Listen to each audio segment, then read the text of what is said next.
Son illərdə ölkəmizdə qadınların idmana, xüsusilə də cüdoya olan marağı artıb. Elə buna görə də Azərbaycan Cüdo Federasiyası tərəfindən ilk dəfə olaraq ancaq qız idmançıların cüdo ilə məşğul olduğu klubun yaradılmasına dəstək verilib.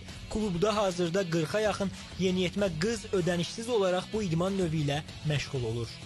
Bir çox qızlarımız cüdo ilə məşğul olmaq istəyirlər, lakin valideynlər qızların oğlanlarla birlikdə məşq etməyinə icazə vermədiyi üçün düşündüm ki, ayrıca qadın cüdo məktəbimiz olsa daha yaxşı olar və bu məqsədlə də yola çıxdıq və bu günləri çox şükür olsun Allaha ki, il yarımda artıq Azərbaycanda qızlar cüdo məktəbi fəaliyyət göstərir. Əslində qızlarımızın idmana çox böyük həvəsi var. Bizim qızlarımız döyüşkəndir əslində.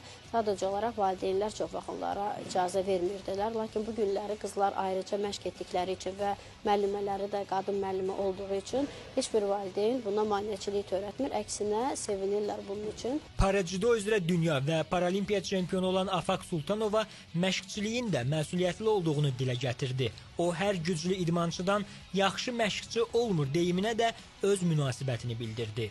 İdmançı kimi necə həvəslə məşq edirdimsə, necə böyük həvəsim var idisə məşqə, eyni həvəs bu günləri məndə məşqçiliyə də var. Yəni məqsədim sırf gələcəkdə Avropa, dünya, olimpiya çempionu qızlarımızı yetişdirməkdir. Əvvəl tək özüm idim, indi bu günləri özüm yox, bir neçə tələbəm eyni vaxtda yarışa çıxırlar.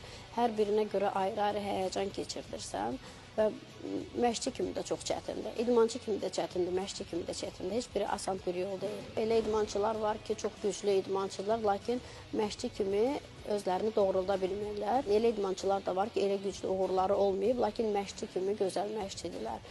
Ona görə bu düzgün deyimdir ki, hər güclü idmançı güclü məşqçi ola bilmir.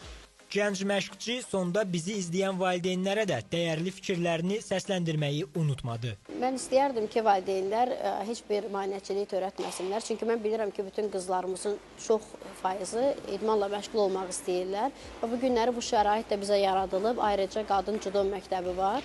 Buyurub gəlsinlər və idman sağlamlıqdır. İstər böyüklər üçün, istər kiçiklər üçün pozitiv olsunlar, həyatlarının mərkəzlərinə özlərini qoyub, öz ayaqları üstündə dursunlar.